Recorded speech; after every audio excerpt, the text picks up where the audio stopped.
Pakita ko sa inyo yung mga pinamili ko. Kaya ang bigat ng dala ko, guys. Ayan o, arari.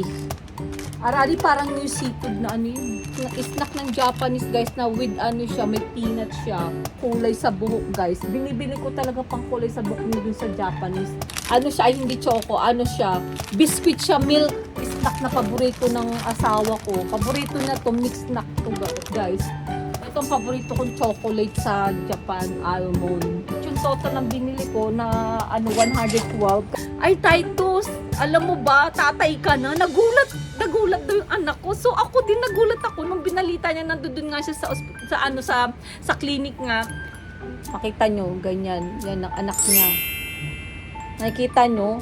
Ayan si Marga, oh. Yan. Yan siya.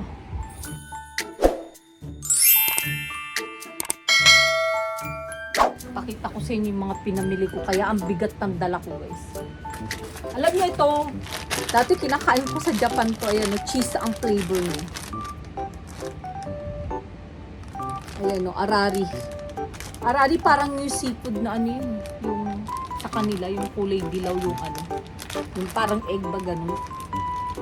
Ngayon, pero yung flavor niya, cheese flavor. Masarap to, guys. Parang chicharon ba na maliliit. Ayan, yung mga pinamili ko. Kukunti lang siya, pero makita mo parang ang mahal na niya, guys. Yan, price niya, $4.99.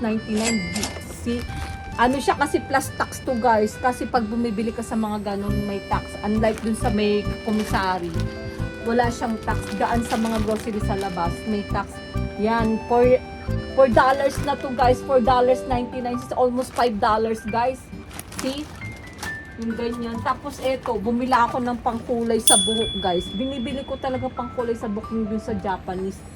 So ito, ano siya, guys, ano siya, bali $11 na rin siya, guys. Kasi ano $10.99 eh. Almost $11 na siya. Ito, imagine mahal. Tapos ito yung kinakain ko na snack ng Japanese, guys, na with ano siya, may peanut siya. May peanuts na kasama.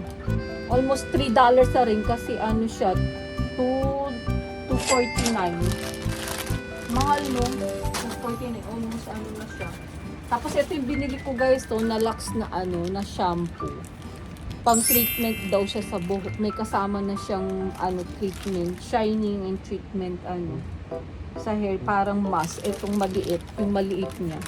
So, itong Lux na to, $15 to, guys. $15.99. Tatlo na siya sa isang ganito box. Sa isang plastic na ganito, package niya. Itong packaging niya. Tapos ito, yung ano to, body wash. Body wash siya. Ayun, $11.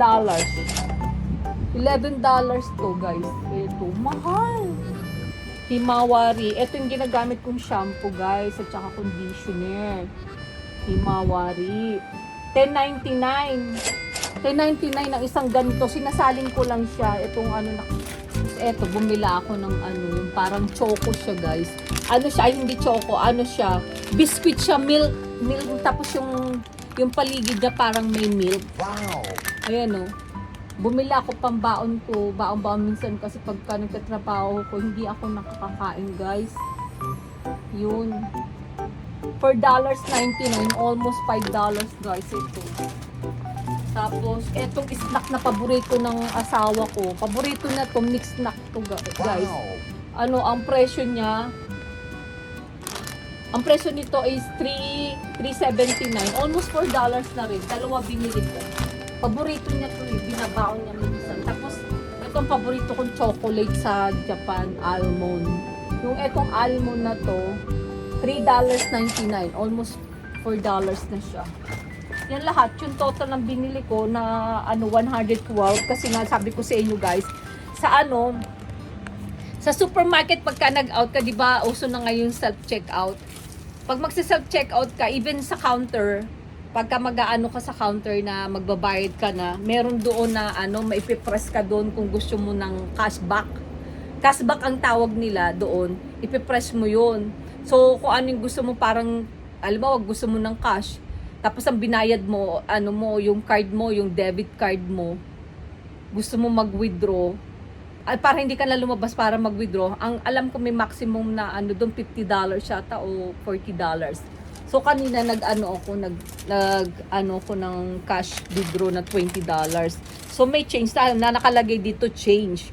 Pero withdraw ko yun through bago ako nagbayad ng kasi ang ginamit ko debit card ko. So ako kasi bumili nga ako ng tinapay sa labas para hindi na ako gumamit ng card. Nag-withdraw ko ng ng 20 pero nakalagay dito change, ayan. Yun. Tignan nyo, ganito lang yung pinamili ko pero almost 5,000 na siya, guys. Kakatiting pero $5 na, 5,000 na yan. Almost $100 yung Tapos ito yung binili kong bread, guys. Ito yung binili kong bread, oh. Bumila akong bread doon sa bakery. Tapos ito, masarap siya, meron siyang may cream siya sa loob. Wow! Oh, may cream siya sa loob. Masarap to, guys. Tapos ito din, masarap din siya. Pag minsan, kasi minsan may cream din siya sa loob, guys. Ayan, oh. Masarap daw to. So, bumili ako niyan. Tapos, bumili ako ng parang, croissant ba to? Ito, oh. Tapos, pakita ko sa iyo yung niluto kong chicken na tinanong ko sa anak ko. Ito yung niluluto daw niya. Ayan, oh. Hindi ko alam kung yan, yung chicken. Wow. Pinride ko kanina. Pinakuluan ko sa suka na sinabi niya. Tapos, nilagyan ko na maraming bawang. Yung bawang pinirito ko. Ang sarap, guys. Tapos, pinatuyo ko siya bago ko pinirito. Nilagyan ng bawang, paminta. Tapos, ginisa mix. Masarap lasa, guys. Akala ko, siya, maasim. Hindi siya maasim, oo nga. Sa mga hindi pa subscribe sa aking channel, please subscribe to my channel, Angel Vlog. And then yung Facebook ko, Angel din. Paki-follow na lang po ko sa aking Facebook.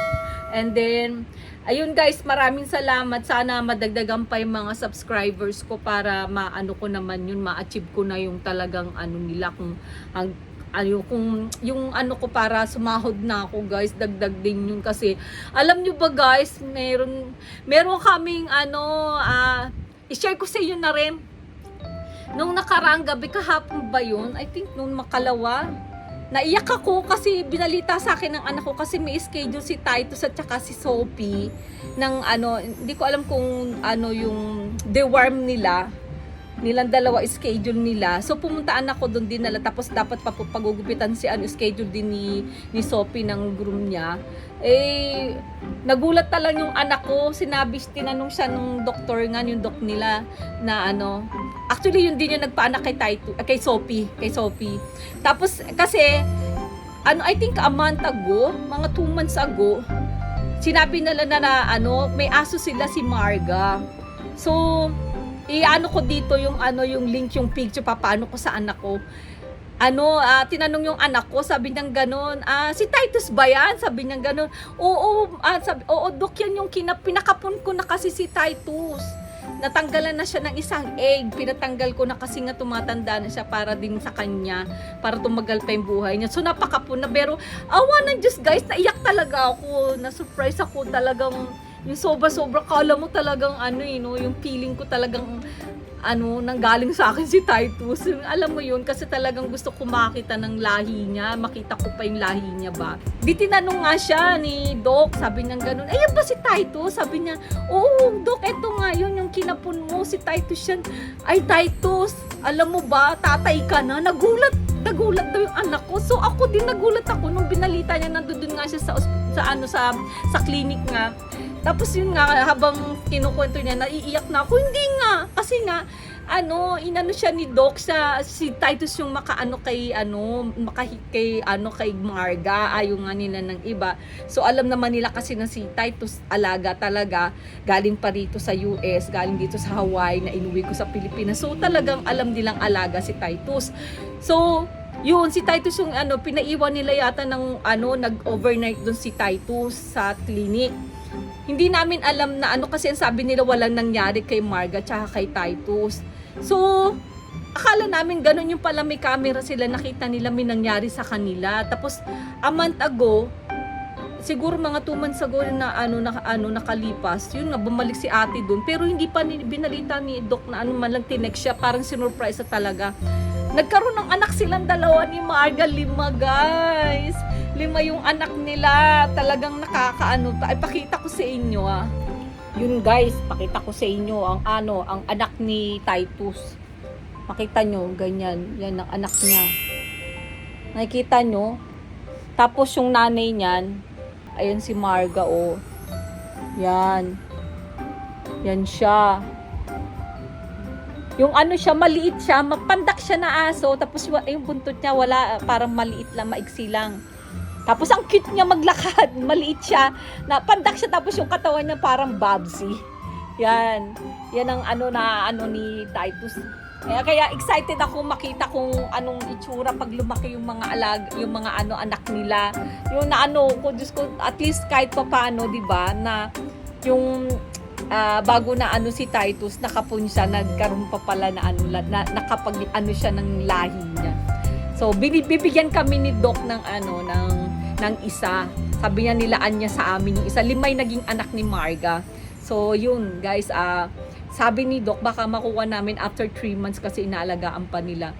Sobrang thankful ako. Yun nga guys, alam nyo ba, pagka nakuha namin yun, ang papangalan namin sa kanya, kasi ang anak nila ni Titus, naging 5. 5 yung anak nila, isa lang ang lalaki, puro babae. So yung babae bibigay sa amin. That's okay, basta meron lang kaming makuha, diba? Yun guys, continue follow my YouTube channel, Angel guys. Thank you so much. Thank you so much guys. God bless you guys. Please don't forget to hit the notification para ma-update kayo sa mga parating ko pang video. Sana marami pa ako magawang content guys. Thank you so much. God bless you. Bye. Love you. Bye.